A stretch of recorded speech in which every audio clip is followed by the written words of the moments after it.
The last 5 years of Baba's life, he was surrounded by scavengers. People who had been planted around him to be spies, to work for other elements. And they are the ones you are seeing in that other NDC. Those are the people who are on the payroll of another master.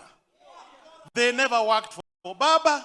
Walikuwa najifanya wako karibu na yeye, lakini walikuwa wasaliti. Ndio unawaona pale.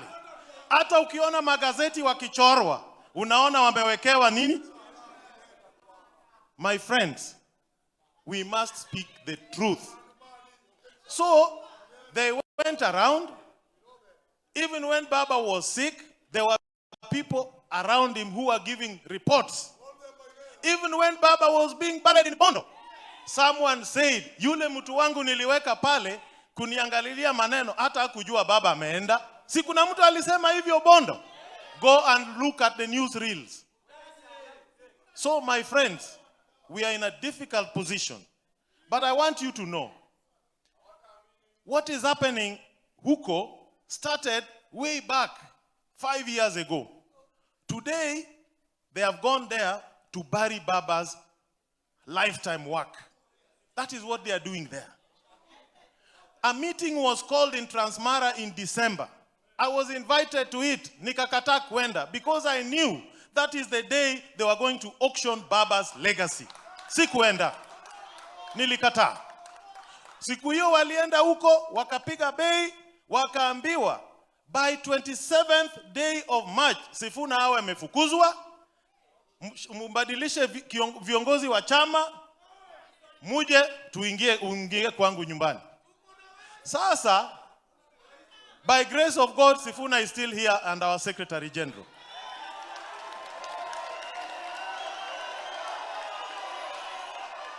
Lakini wale wengine, leo watapewa bonus. Leo watapewa bonus because of what they have done. The spies who have been around Baba. Kuna wawili kutoka Homa Bay, kuna moja kutoka Migori, kuna wengine kutoka Siaya, kuna wengine kutoka Mombasa.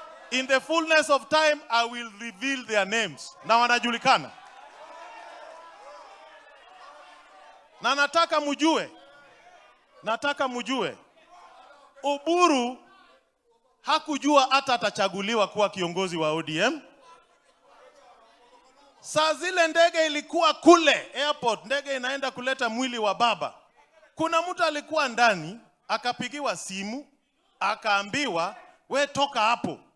Iko kazi tunataka ufanye. Kabla mwili kufika hapa. Tunataka uite mkutano, uweke Oburu Oginga kama mkuu wa chama. Na akajifanya yeye ni mgonjwa. Na akatoka.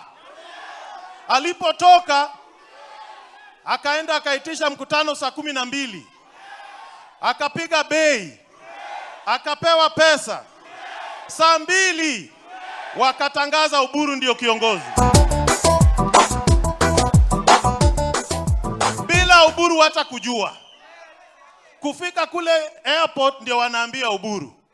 Hiyo group ndio wako pale. Hao ndio wasaliti wa Baba. Nataka mjue, Oburu wanamtumia, wanakanyaga mgongo yake wavuke. Baada ya hii, watatoa Oburu. Nataka mjue hiyo. Nataka mjue ya hivi, washakubaliana, ODM itaweka candidates Nyanza na Nairobi peke yake. Wameambia watu wa Western, ukiwa kwa ODM na unataka kuungana na sisi, utoke ODM utasimama na UDA. Wameambia watu wa Pwani, kama unatusupport, toka kwa ODM simama kwa UDA. Ndio sababu uliona watu wa Pwani jana walikasirika. Sasa wanatudanganya.